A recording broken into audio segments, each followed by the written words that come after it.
Red মাছের খালি কাঁচা লঙ্কা কালো জিরে দিয়ে ঝাল করবো। এই যে মাছ, কাঁচা লঙ্কা, ধনে পাতা, টমেটো। কড়াইয়ে তেল গরম হয়ে গেছে, মাছগুলো ছেড়েছে, সব ভাজা হয়ে গেছে। কালো জিরে সোমবার দিলাম, তারপর কেটে রাখা টমেটো দিয়ে দিলাম, হচ্ছে হলুদ আর অল্প আদা বাটা দিয়েছি, দিয়ে দিলাম।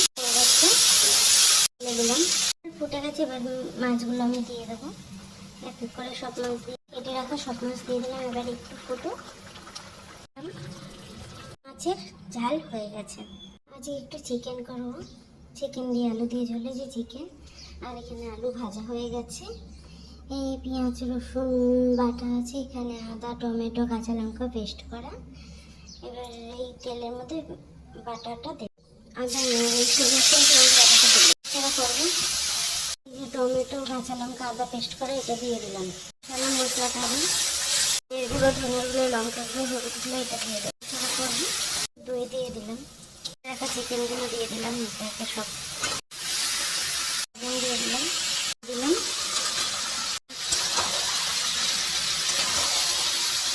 জল দিয়ে দিলাম, গরম মশলা দিয়ে দিলাম, মাংস তৈরি।